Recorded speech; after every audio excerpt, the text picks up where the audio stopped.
Welcome back to another episode of After All. Good to see you online, at least. Let's see who's on right now. It's Jediah. I think he's our only one. Welcome, Jediah. Good to see you. I'm sure we'll get others in a few seconds.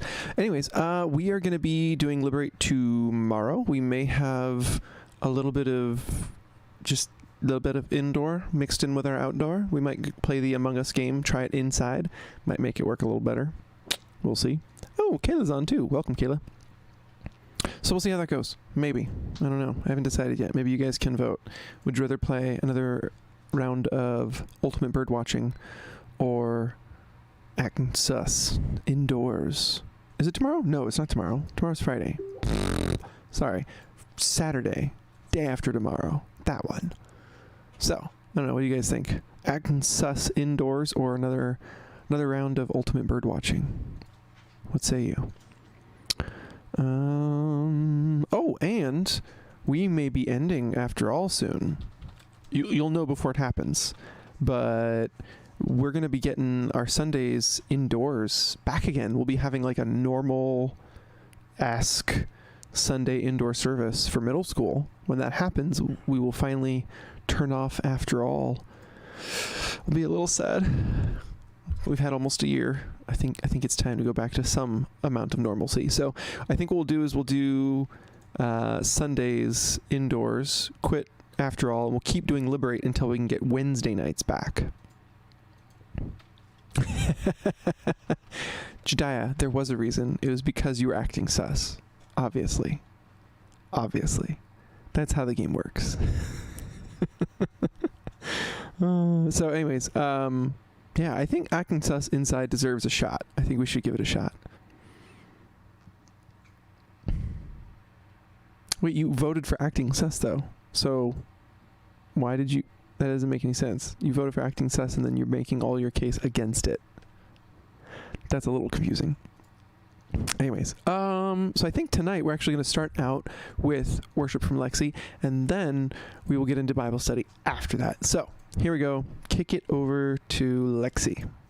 Hi, my friends. I hope you're all doing good. Want to give you a little heads up. Today I had to go to the dentist, so my entire bottom lip is like completely numb. It's slowly coming back, but I might look like I'm talking kind of funny. That's why. But hey, it's not going to stop me from praising the Lord and leading you guys in worship. So anyway, just wanted to explain if I looked like I was talking funny or singing funny.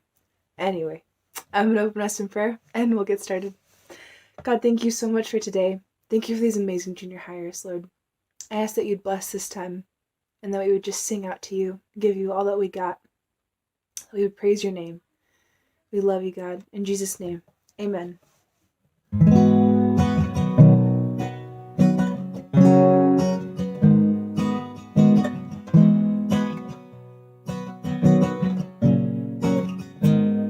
I count on one thing.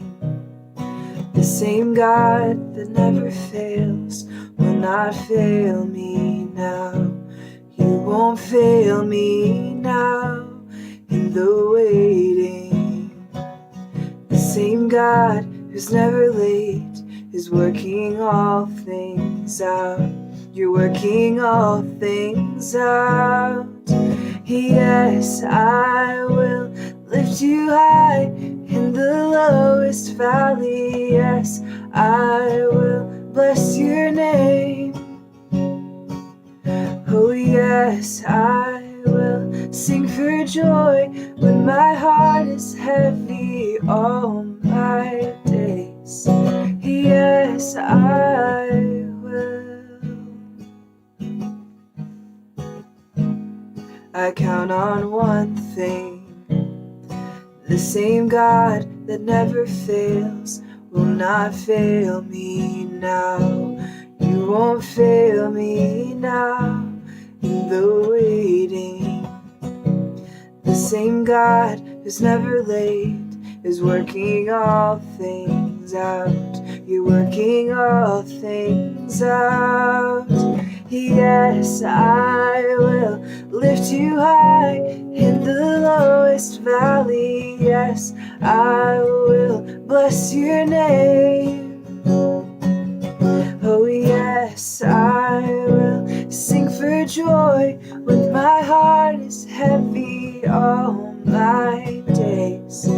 Yes, I will, and I choose to praise, to glorify the name of all names, that nothing can stand against, and I choose to praise, to glorify the name of all names, that nothing can stand against. Yes, I will lift you high in the lowest valley. Yes, I will bless your name. Oh yes, I will sing for joy when my heart is heavy all my days. Yes, I will for all my days. Yes, I will for all my days. Yes, I will.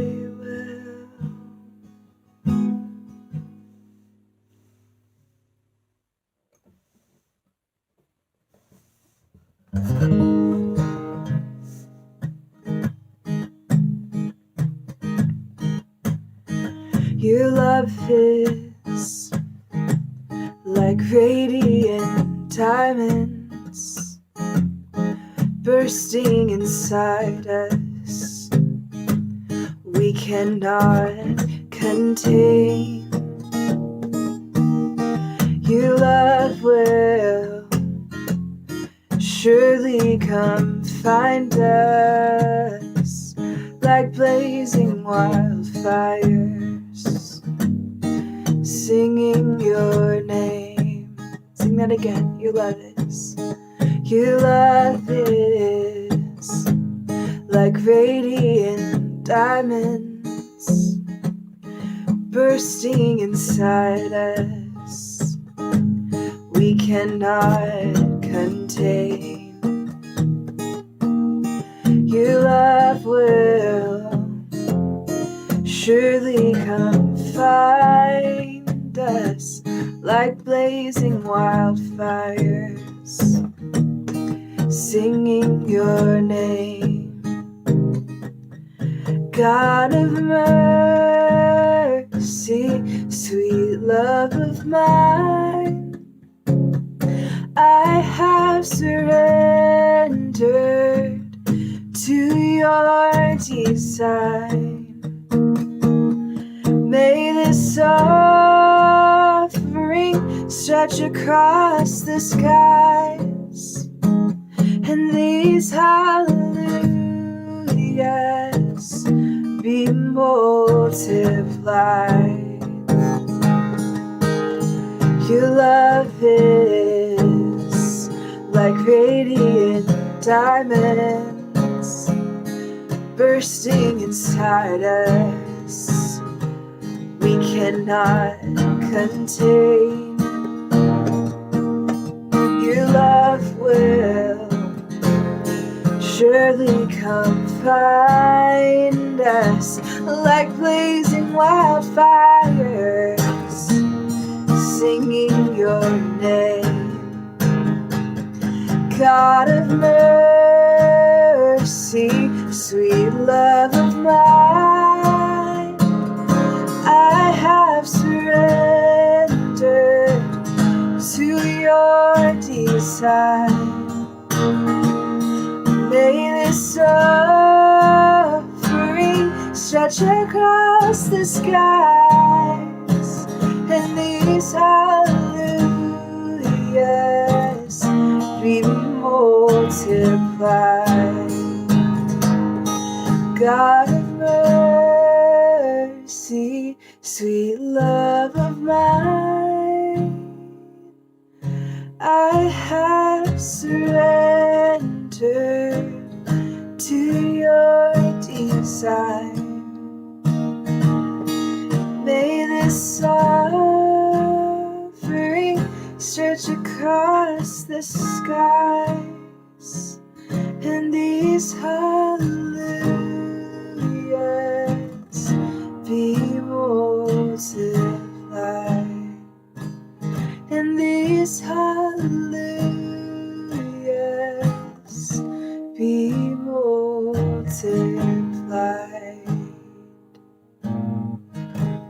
God, you are so amazing, Lord.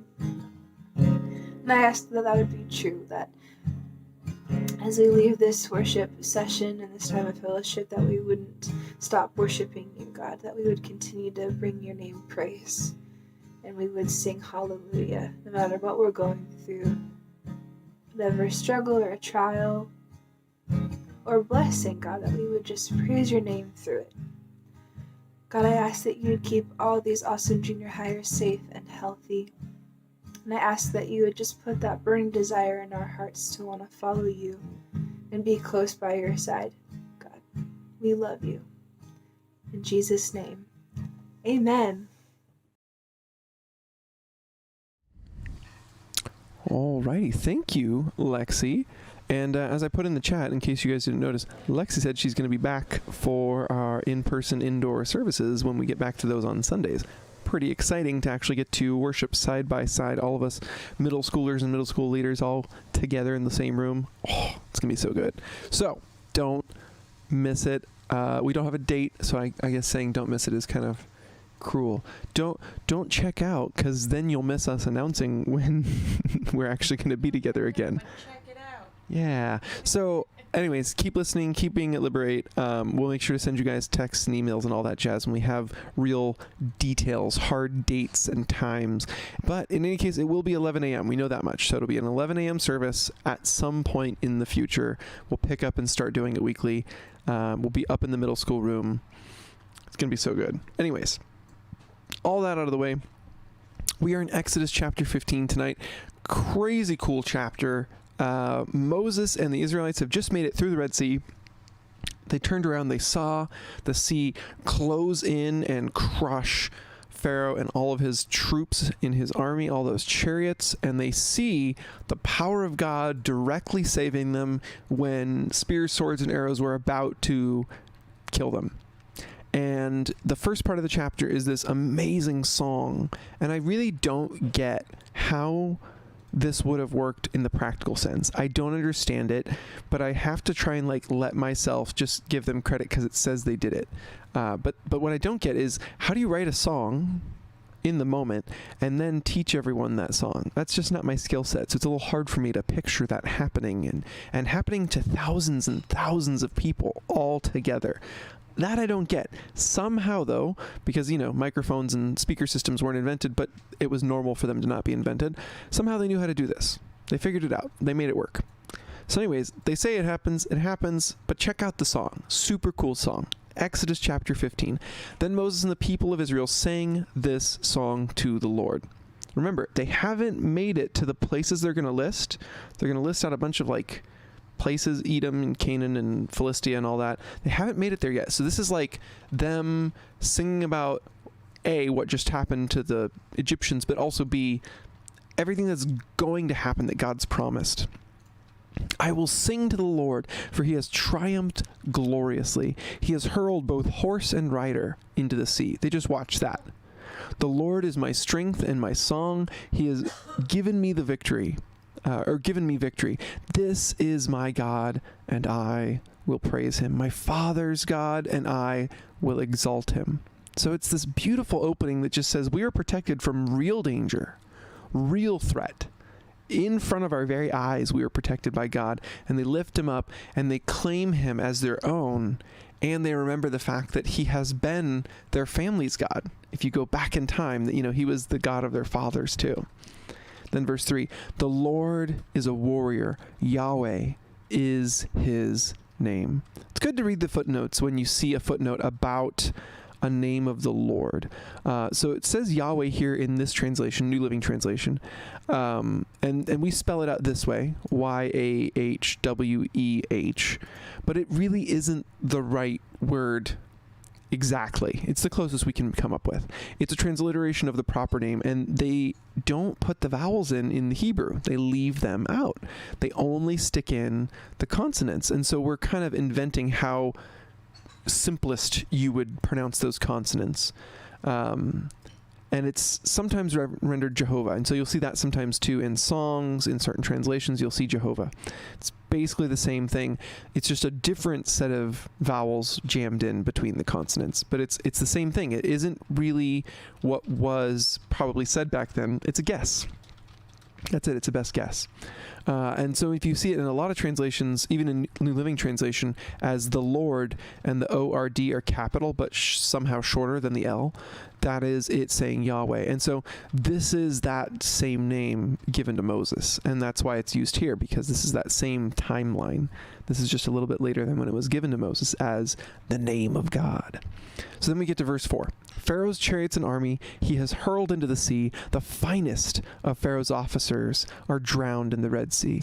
The deep waters gushed over them. They sank to the bottom like a stone. Your right hand, O Lord, is glorious in power. This is a pretty common motif in poetry that we saw back then, and you can even see this in stories too. In English, it persists that the right hand is like the ruling hand. It's maybe it's your right hand man. He's the guy who gets things done. That right hand is the one of attack, the one of ordering the army to charge. Your right hand, O Lord, is glorious in power. Your right hand, O Lord, smashes the enemy. In the greatness of your majesty, you overthrow those who rise against you.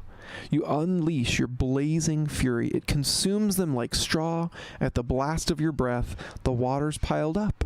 The surging waters stood straight like a wall. In the heart of the sea, the deep waters became hard. So you can kind of imagine this isn't some small thing. This isn't a marshland that they were able to walk across and then the enemy's wheels got stuck in the mud. Okay, that is not what we're talking about here. This is not the Israelites walking light-footedly across matted reeds. It says the water stood like straight walls. That's an amazing claim, to see a wall of water holding itself on one side and a wall of water holding itself on the other, and then for them to all fit through those walls. It really is that. That's the picture that Moses is describing here. Verse 9, the enemy boasted, I will chase them and catch up with them. I will plunder them and consume them. I will flash my sword. My powerful hand will destroy them. Stop and think for a second. You're witnessing the power of God. He is holding the sea back on both sides, and you somehow decide, I'm going to take what's mine. I'm going to fight against God. I'm going to take what he thinks is his. It makes no sense. It's like picking a fight with Superman. You're just being a fool. You know you're going to get beat. And yet Pharaoh goes through with it. And then it says, verse 10, but you blew your breath and the sea covered them. They sank like lead in the mighty waves, or mighty waters, rather. You wouldn't really have to do anything as God, right? You're holding back the water. You're letting the Israelites go through. You don't even have to do anything to crush the Egyptians at this point. You literally can just let go, and the Egyptians are done for. That much water hitting you all at once, instant pressurization, you're dead. Verse 11, who is like you among the gods, O Lord, glorious in holiness, awesome in splendor, performing great wonders? You raised your right hand and the earth swallowed our enemies. With your unfailing love, you led the people you have redeemed. In your might, you guide them to your sacred home. Now that is the shift here. We're going to start talking about what's coming up, what's coming next. And so he says, you're going to guide them to your sacred home. Now, years before this, way before they were in Egypt, God was leading Abraham through this land that they're heading towards now. And God showed Abraham this whole land, and he says, look at all this. It's all going to be yours. Very much like that Lion King moment, you know, everything the light touches, Simba. God had that same moment with Abraham. And he says, you know, you look everywhere, north, south, east, west. This is all yours. And he lists out the borders. And so they call it sacred home. It's a place to go back to. But really, all the people living here, all the people alive in this group of Israelites, they've never been there. As far as I know, none of them have been there. So they're heading back to where God calls their home. Verse 14, the peoples hear and tremble. Anguish grips those who live in Philistia. Now, Philistia is a portion of where they're headed. It's not the whole place where they're headed. It's up on the coastline of the Mediterranean. The leaders of Edom are terrified, and that would be the opposite border. So like the coastline is their west border, and then Edom is down on the southern eastern side. The nobles of Moab tremble. That's even further down south. All who live in Canaan, and that is the exact place they're going, melt away. Terror and dread fall upon them. The power of your arm makes them lifeless as stone until your people pass by, O Lord, until the people you purchased pass by. This is basically what God said he was going to do. When they pulled up 2 weeks ago outside the Red Sea, and they're kind of like trapped between an army and a sea, and they complained to God, why did you lead us here? You just bring us out here in the desert to die? Like, couldn't you have just left us as slaves? Wouldn't that have been better than death? God says, no. I've got a plan. I'm going to destroy Pharaoh and his armies in such a way that word is going to spread to where you're headed, and it's going to scare their socks off, so that when you get there, you will arrive and be respected. You will arrive and they will be afraid. And now they've seen God's plan worked out. They've seen the armies of Egypt drowned. And so what do they say? They sing what God said would happen is going to happen. So now they're in agreement. Now they think it's going to happen too. Verse 17, you will bring them in and plant them on your own mountain, the place, O Lord, reserved for your own dwelling, the sanctuary, O Lord, that your hands have established. The Lord will reign forever and ever. When Pharaoh's horses, chariots, and charioteers rushed into the sea, the Lord brought the water crashing down on them, but the people of Israel had walked through the middle of the sea on dry ground. Then Miriam the prophet, Aaron's sister, took a tambourine and led all the women as they played their tambourines and danced. And Miriam sang this song. So now we have Moses' song, he taught the people, and now we have Miriam's song. Sing to the Lord, for he has triumphed gloriously. He has hurled both horse and rider into the sea. Her song's a little shorter. I think that's okay. Moses gets pretty wordy when he gets worked up. Both good songs, though. Really what the songs are for, though, is to memorialize. So you create a lasting memory device around what God's done, around what he has done that's worthy of praise. And then you can sing that song again later, and it might evoke questions from the listeners, right? The new kids who haven't heard it yet, someone who just moved in might not have heard it yet. You sing the song and they go, wait, what's that part about that talking about? Huh? What? So you're taking history and you're turning it into something fun, turning it into something you can keep singing year after year. And then when people ask the questions, you get to stop and explain it. You get to retell the story and say, like, look at what God did. Look how he's blessed us. And we do the same thing with our worship songs today. We're usually looking back to the cross and we're memorializing it. Not every song is saying, God, you are good, and we're just singing it to God. Oftentimes we're singing what God has done or what God is doing, and we're creating that sort of song-based memory for all of us in the church to memorialize, to call up. Oh yeah, remember when? Oh yeah, I love it how. Oh yeah, he did this for us. And when we do that, it creates both that remembering in us, it brings the memory up afresh, but then it also might create some questions in you guys. So if there's ever a song we're singing and you're singing along and you're saying the words, and then you stop and think to yourself, like, what the heck does that actually mean? I'm not sure I get this one. Don't just wonder. Look it up if you can, but come ask us. Like, come talk to me, come talk to Lexi, whoever's leading worship, talk to them. Like, if there's a song that makes you wonder, good, but don't leave it at that, Go find out what it is about. Go find out what that line meant, especially if it leaves you completely confused. If you're confused, if it seems backwards or anything like that, dig in. Our worship songs are carefully chosen. Like, our worship leaders don't just shake the magic 8-ball and, play the song it says. They're picking out songs on purpose, and they know their songs well. And I try, as I'm listening and as I'm singing, to make sure I know what every line means. I'm analyzing even as I'm worshiping. And so even if, maybe they're not there, maybe it's a Liberate Saturday or something, ask. I would love to hear about a worship song you're curious about, and we can talk it out. And that's not bad. Like, as we're seeing here, that's part of the purpose, is to get you thinking. As you're worshiping God, it should not be a mindless worship. It should be a thoughtful thank you. It should be a thoughtful praise where you're lifting him up for something on purpose. So if a song confuses you, look into it. Okay, there's more in the chapter, but this is like totally separate from the song we just sang, read. So Here we go. Verse 22. Then Moses led the people of Israel away from the Red Sea, and they moved out into the desert of Shur. We talked about this last week, but it's still true now.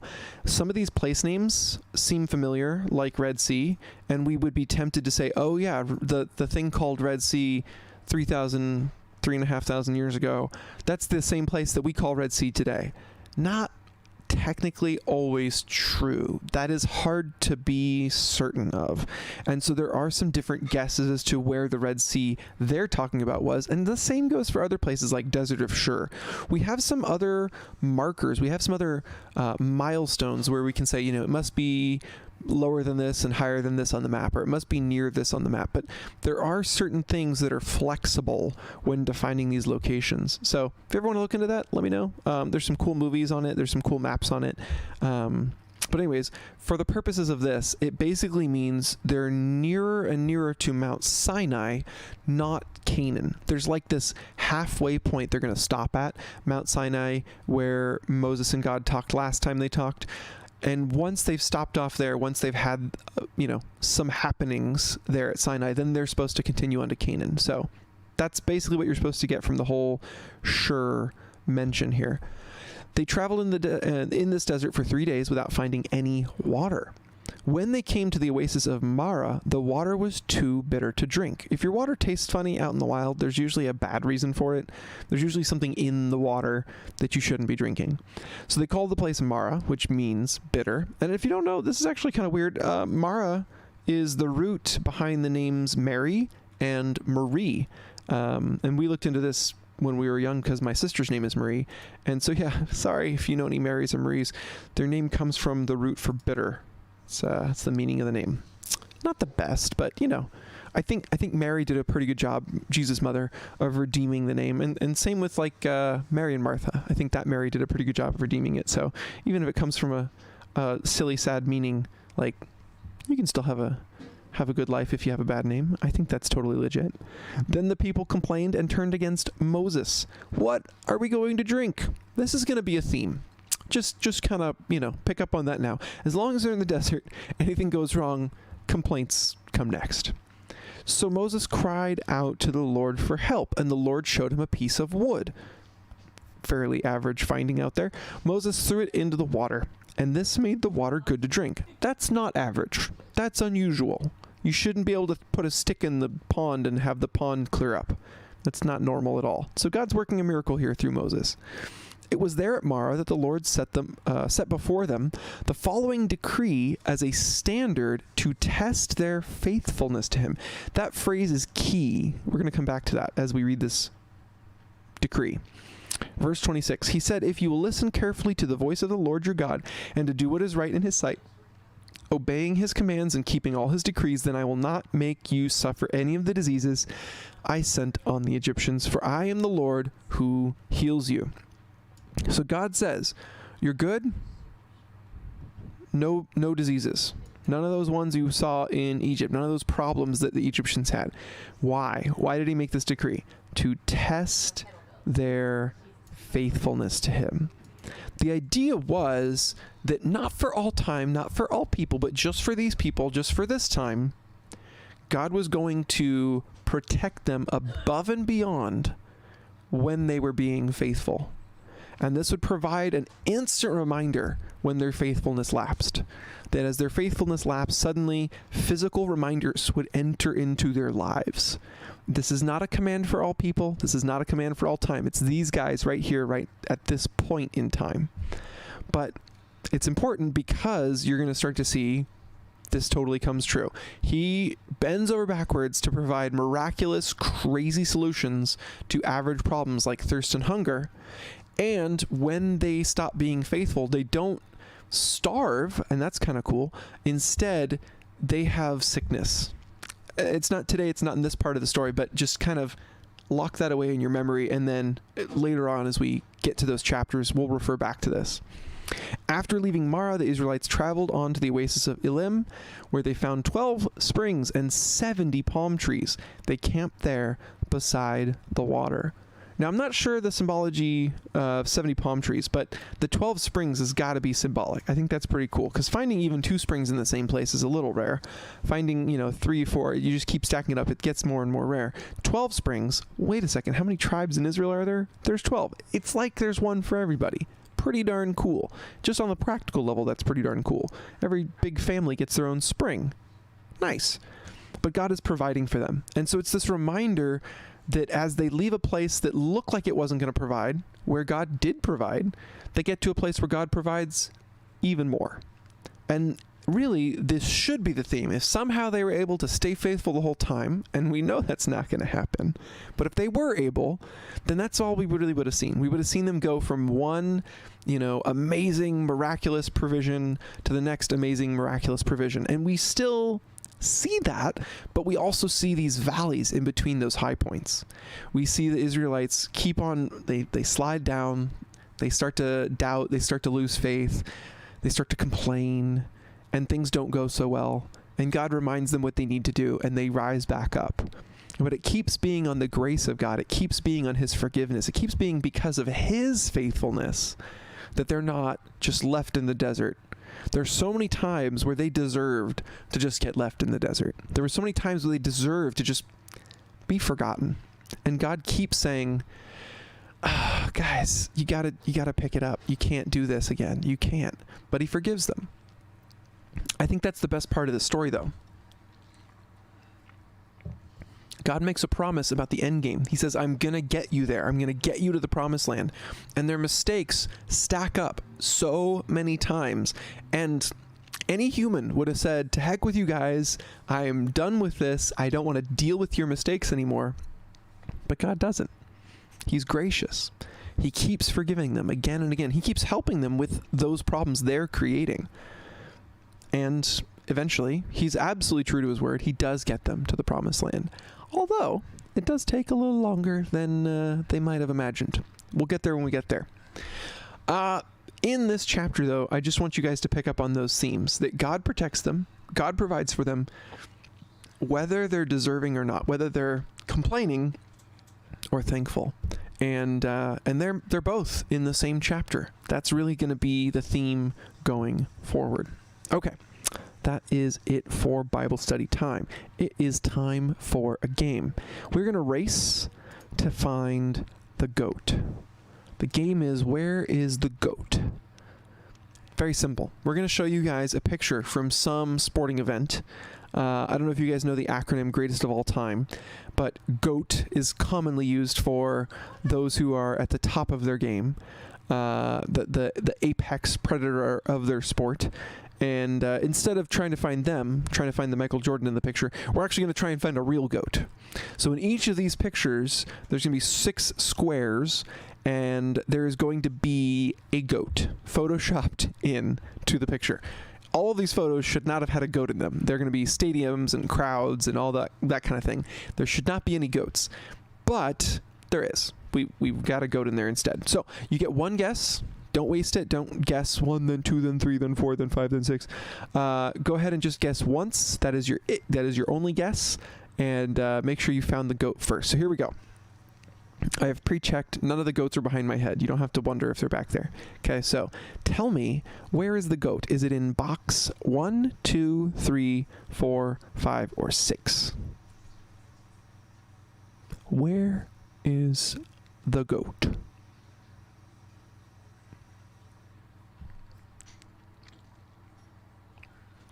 Nice. Totally got it. Jediah got there first. It is number 6. Well done. Ba-na-na. You can see there's like a little magnifying glassy thing around the goat. Some of these are pretty easy. Some of them are ridiculous. There are a few that me and Emily were sitting there for a while and I kind of gave up. Like I couldn't do it. They were that hard. Where's the goat? Ooh, Kayla for the win. It is number 2. Well done. Top center. All right, next up. Here we go. Where's the goat? This one's hard.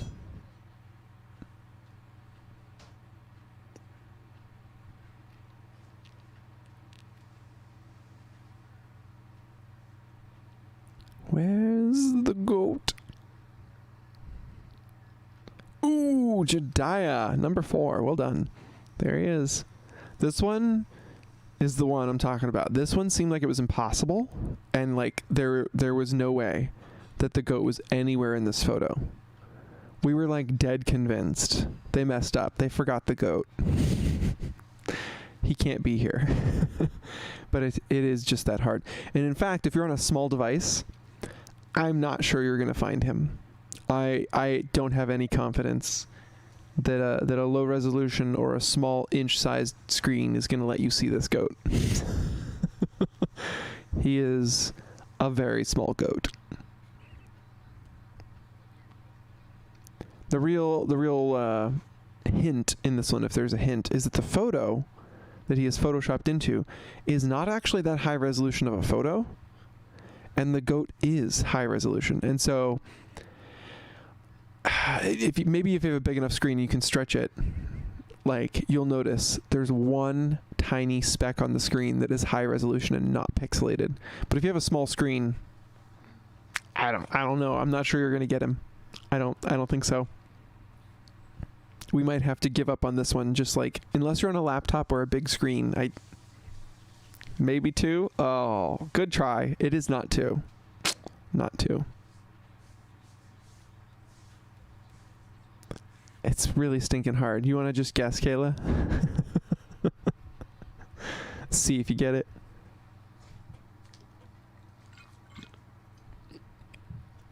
She says 3. Nope, it's actually 6. He is way down there. He's so tiny. Let me see if I can blow it up for you.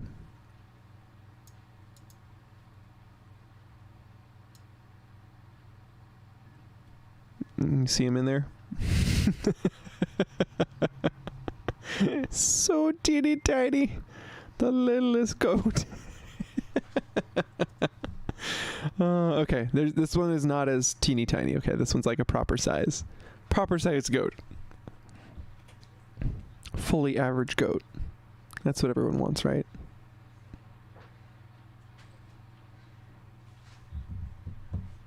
This one's pretty hard, just because it's a busy photo. And like they actually got a goat that's got similar light hair and dark hair to like human skin and hair tones. The tones match up pretty nicely. Yes, it is 3. Jediah. You just barely squeaked out in front of Kayla there. That was close. All right. And where's the goat?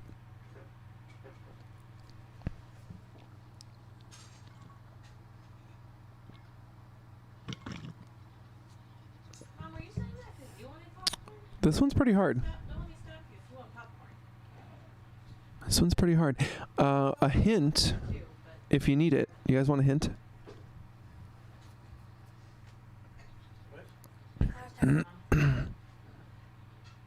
Oh, way to go, Kayla. Yeah, that one was hard for me. I finally noticed that the purple behind the number 1 was actually covered a smidge by his ear. Just pretty hard to spot. Okay, this one, like, is masterclass photoshopping. I am impressed at the photoshopping in this one. Because making a real live thing mixed into a pile of real live things is like pretty easy to get it. But this one, like, they even got the mesh fencing thing in front of his face proper. Well done. That one goes to Kayla. All right. Where's the goat?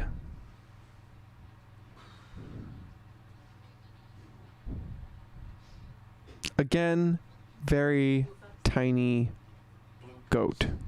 So funny. Very tiny. Reported some guy died of fart failure. Held it in too long. Very tiny goat. The teensiest goat. I mean, in comparison to human faces in this one, he's almost too small. It's pretty close to being unfair. Say, excuse me. He's one of the tiniest heads. Can you find him? It's pretty hard. You guys want a hint?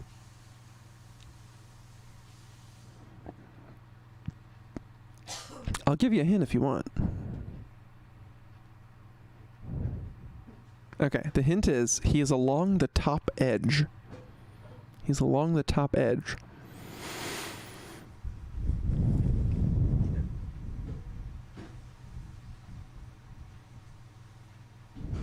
See him? I can't give you a better hint than that. Ah, you got it. Kayla got it. It's number 2. Congrats. Okay, where's the goat? Black and white.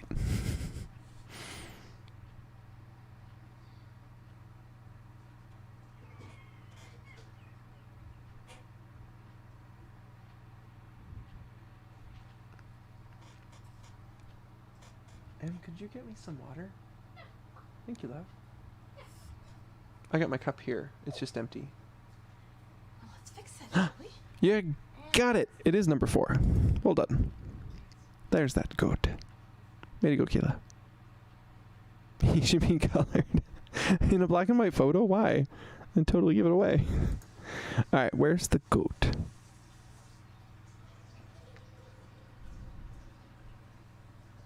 And this is the last one.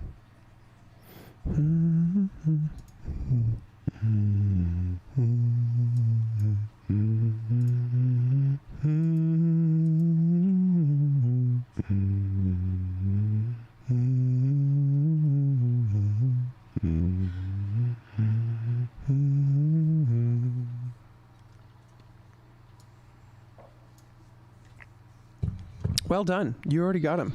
Number 3. Congrats. Kayla's really good at this. Great at finding things. Alrighty. That is it for Where's the Goat?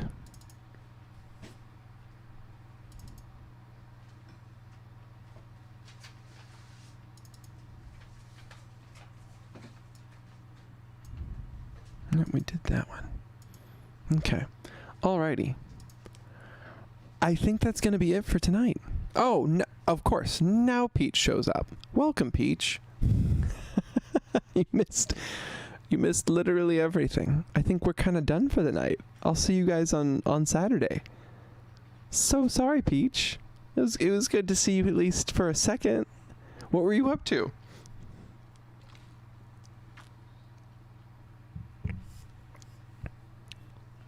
Were you busy with family stuff?